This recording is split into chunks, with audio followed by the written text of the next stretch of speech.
Okay, Clearly good. the Ravens should be higher. I'm not moving the Commanders up, but I'm just saying I'm a little bit nervous as a Lions guy. Wow.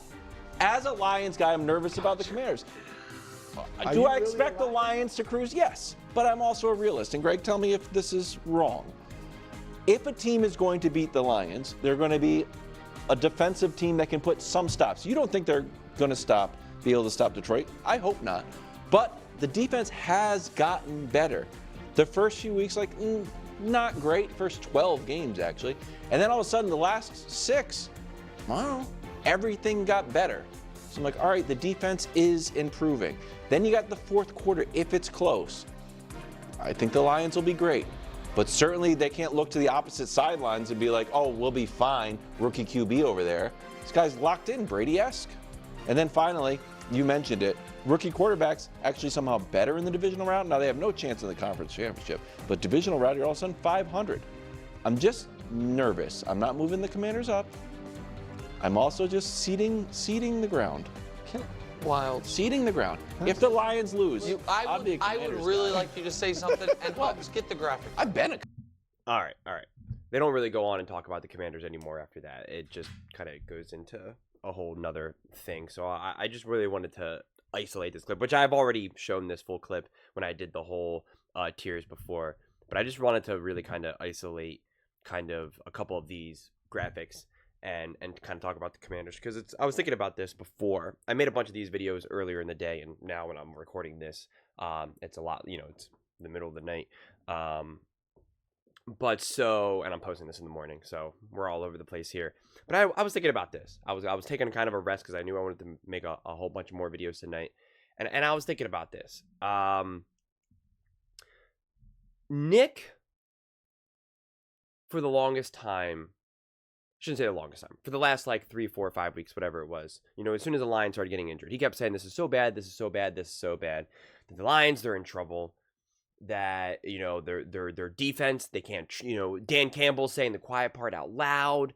He doesn't trust the defense. That's why they're going for it so aggressively on 4th down. It's crazy, it's crazy, it's crazy. And then he talked about how he felt that whoever lost that game between the Minnesota Vikings and the Detroit Lions, that team was going to go home in the first round, no matter who they played. He was very clear about that, except for unless the Falcons got into the round, into the playoffs instead of the Buccaneers. It was because at that point it was in balance between who are you going to play, the Rams, the Bucks, or the Minnesota Vikings. Now we have a team, the Lions, who obviously ended up winning that game. Kudos to them. Beat the Minnesota Vikings, who kind of fell apart in the end and over the last couple of weeks. However you want to, whatever reasons why you want to give, they just did not play high quality ball the last 2 weeks. That's just a fact. And one of the teams that because again, it's not out of this world to think that the Lions would have lost. The Lions beating the Vikings in Nick's eyes, that didn't prove anything. The Lions beating the Vikings in that final game didn't prove anything to Nick of how great the Lions are. Oh, they're so much more resilient. So he thought that even if they lost, though, then it would have, if anything, just kind of confirmed even more deeply what his original feelings were of them. And that team would then lose to the Bucks. And I don't know if maybe it's because he felt that they were on the road or whatnot. And the reason why I'm kind of going through all of this is because we have the Commanders, who went on the road and beat the Buccaneers, the very team that he thought would have beaten the Lions. Maybe home field advantage was part of it. I don't know. I'm not so sure. I don't remember exactly if he emphasized or not. And so now we have the Commanders with Jaden Daniels, who did that. And Nick even conceded the other day, Jaden Daniels is the greatest rookie he's ever seen. That this feels different. Yet, the Lions are going to win this game. Why are the Commanders then not really given that, what has changed? Why? If the Commanders showed that they're better than the Buccaneers, which that's what I had always thought, and we saw them, and I know, a head-to-head game doesn't necessarily 100% confirm that, but I think it did confirm just how special this team can be, just how special Jaden Daniels is. So he's continuing to prove that. I mean, game after game after game after game. Now they're playing the Lions. If you were so confident the Rams or the Buccaneers would beat the Lions,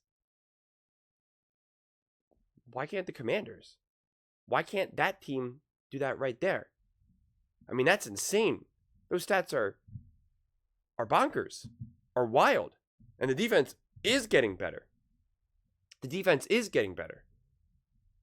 And if that defense for the Lions is just even slightly hampered and can be exposed, this is the huge benefit of having someone like a Cliff Kingsbury.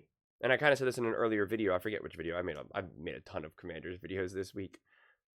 But this is why coaching matters. And this is where I felt Kevin O'Connell kind of came up short a little bit.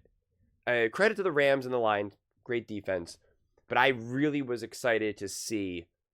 I went into that game for the Vikings and the Commanders game. Or excuse me, the Vikings and the Vikings and Rams game. And I was like, coaching. And I was thinking to myself, I'm excited to see what Kevin O'Connell has in store. And he did not have any type of game plan or any type of play calling or any type of, adapting throughout the game that I was kind of like, that's smart. Or, oh, that's great. Oh, look what he did. There was nothing that I could point to.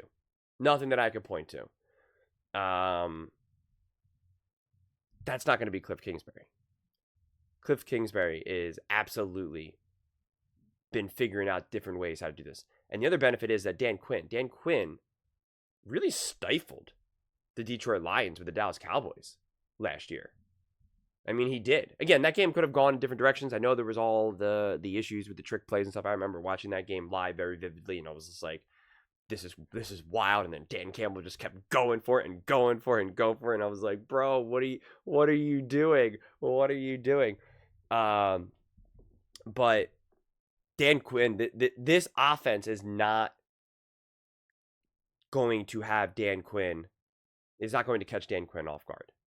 And this defense, if it can be exploited, if there's holes and pockets to be exploited, you have the quarterback and the OC who will be able to do it. Now, to be clear, earlier, I said about Jayden Daniels that I was like, okay, for Jayden Daniels to win this game, you're going to need like an unbelievable game from Jayden, truly special. And the reality was you needed a truly special game versus the Bucs. I keep pointing to that Eckler throw and a couple of the other conversions that he had because, like, again, it was unbelievable. Like it was legitimately magical. Where if Jayden Daniels turns into, I mean, I already think he is a superstar, but if he really solidifies himself as that guy, right, winning multiple rings, he finds himself like in the GOAT conversation of some sort. Maybe not exactly where he has like 5 rings or something, but similar to a Mahomes trajectory, even just a semblance of that, a Josh Allen trajectory, Lamar trajectory. Like they will point to that game, they will highlight it, isolate it, and just be like, that was amazing. Like that will be part of like the true moments that they really be like, look what this guy can do. Look what he did. This is what he did as a rookie on the road, first playoff game, etc., etc. So I think he'll need that. But I think it's also very clear to me that just like Mahomes needed the Tyreek Hill, the Travis Kelce, the smart play calling and game plans from Andy Reid, some defenses. This is a game where other people will absolutely have to step up, and in big ways. In big ways. If they can get the run game going outside of just Jayden Daniels, if Jayden Daniels can rush for 80 and also have everyone else outside of him rush for another 120 or something, have, Terry McLaurin go off, Zach Ertz go off. Like I said this against the Buccaneers, and Zach Ertz had a couple big catches and would have had another catch if it wasn't for the pass interference. But like, this is where you also want to use a Zach Ertz where like, wear down that defense, wear down some of the other, cast of characters for the Lions that may not necessarily be ready for this moment. Rely on your big body tight end to just wear them down. It doesn't have to necessarily be an automatic foot race. And that was such why that one offense with Mahomes for the few years was so potent, because you had the burner in Tyreek Hill, of course, and then you had the bully in Travis Kelce. And so I would love to see Zach Ertz just really be utilized in here. And I think the crowd is going to be insane. The Detroit Lions have a true home field advantage. Didn't appear that the Buccaneers had that. I saw a couple videos. I wanted to highlight them here, but like I saw a couple videos that I saw like after the game that the Commanders like took over. They were chanting and screaming and singing songs like after the game was over, like in like kind of like the hallways or whatever, like the outside of like the actual field when you're like kind of walking to the different levels and stuff. And it was awesome. I don't think you're gonna have that in Detroit. Maybe I'm wrong, but I just doesn't feel like that's gonna happen in Detroit. And so the crowd is going to be insane. It is going to be loud. It is going to be madness. And so I think if you can really maximize some sort of short yardage game to just really kind of wear down the Lions, where it doesn't have to be this explosive, fast, let's go big or go home type of thing, I just think that would bode so well for the Commanders. I really, really do, because this Lions team prides itself on being so physical, so hard, so fast, so brutal and suffocating, that if you find ways just to be like, that's awesome, that's great, who cares? We don't back up in those moments. Yeah, we can outrun you when you're trying to be like a big bully, and also when you try to be a big bully, like, we're gonna take a hit. And Zach Ertz is going to step up, and like he always kind of does this thing where he like kind of like goes like that, and then he's just going to like, he just kind of like walks back and kind of like, he always has that face on him, and he just goes back to the huddle. I mean, it's just, he can be like so just kind of like, yeah, okay, cool, we're playing ball, man. Like, I'm not into any of the other nonsense that you're doing. Like, he's like a coal miner, honestly. He really is. And so he just like a lumber, he just gets to work, man. Like, I'm just here to do my job. Let's do this. And I just think if you can establish that physicality, because he's your big body weapon.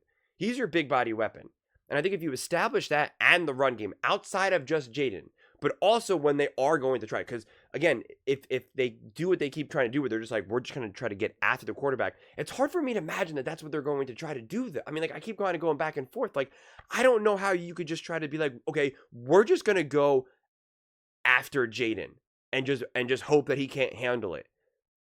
Because Jaden has never shown for that to be true. Like, he will either just scramble, make you look foolish, and escape for a big run, or he will scramble and have an awesome throw. So it's just like, I feel like you're going to almost force the Lions to not go with their game plan that they would normally want to do against lesser quarterbacks. So then the real question is going to be, what is going to be their defensive game plan for this game? Like, that's what I'm also really fascinated for. I'm really fascinated to see what is Cliff Kingsbury's offensive game plan and his approach, as well as what is the defensive game plan for the Detroit Lions. That's the dance that I'm most interested in seeing. I think we'll get very textbook offense from the Detroit Lions. I don't think there's going to be anything like crazy there. I think it's going to be very typical. Depending on how the game unfolds, like, you're going to get a trick play or two. You're going to maybe get a fake punt or fake field goal. I mean, who even knows? Like, I think that'll be very status quo. I'm not entirely sure what Dan Quinn will do defensively. My guess is it would be very similar to what he did with the Dallas Cowboys last season. Obviously, it's not going to be like kind of like a copy and paste game plan, but I think it would most likely be a similar approach, because this offense is still very much the same offense. And I think they'll try to put off that. The only difference is, of course, they don't have the same weapons. They don't have Micah. It's obviously far from the same defense from Dallas Cowboys to what the Commanders have been. But it still is something that Dan Quinn is going to be very, very comfortable with trying to figure out. The question is does he have the pieces? Does he have that 6-0 defense or the 7-5 defense against the Detroit Lions? That will be more of the question than anything else from a defensive perspective. But I really was just kind of thinking about this offense and for the Commanders and what they'll be able to do. And if someone like Nick was so confident that the Lions, if they lost one game, they would be losing to the Bucks and the Rams. And it's like, well, if you're so confident that they would be losing to the Bucks and the Rams, you should have that same confidence that they would lose to Jaden Daniels and the Washington Commanders. Just the way I see it. But I do think that the Commanders will definitely need more support. And I think that support comes from having an established run game outside of Jaden Daniels. And I'm saying Zach Ertz. I think Zach Ertz in the Lions environment and the way how the Lions, how I assume they'll want to play defense. I think being able to just keep getting those 5-yard gains, 8-yard gains, 7-yard gains, 6-yard gains, 4-yard gains, just keep getting that. I mean, like, if it was me, I would be feeding Zach Ertz like 10 times. I really would. And getting that run game going and just being very, very strategic with Jaden Daniels and running. You want it to feel like when Jaden goes off on a big run, that it was like a back-breaking run rather than, this is what Jaden Daniels needs to do just to kind of keep this offense going. It should have been like, oh my God, we had him dead to rights, and then he just turned on the burners and he just went off for one, which was very similar to what happens kind of with Mahomes. It's the difference between Mahomes and Lamar in that regard. You're expecting that some of these runs from Lamar, but when it comes with when Mahomes randomly rips off that 30-yard run, you're just like, man, he hasn't done that in forever. You know, it just hits differently. It just becomes a little bit more demoralizing. So, yeah, my mind kind of races with this game. So, I'm happy it's Saturday. I don't want to wait until Sunday. Like, by the time this video is posting, like, we're literally just 2 days away. I just kind of want to go to sleep and just like stay in bed until these games go on, because it's just like, oh man, box office. But those are just my thoughts. I'd absolutely love to hear yours. What do you guys all think about the Washington Commanders taking on the Detroit Lions? Are you like Wilds? You're nervous about that Commanders team going up against the Lions? Or are you confident that the Commanders have no chance? Let me know in the comments below. I read every single comment. It's whether you agree with me or disagree with me. Either way, let's get in some discussions. Let's get in some fights. But ultimately, let's just have some fun. And please do consider subscribing. We're building an amazing community here, and I absolutely love to see you part of it. I want to build something that we all genuinely feel connected to. Something that we're really excited to be part of. I think we're on our way to doing it. Please don't forget to give this video a thumbs up, as it really does help with the visibility and the algorithm. Thank you so much. See you next time.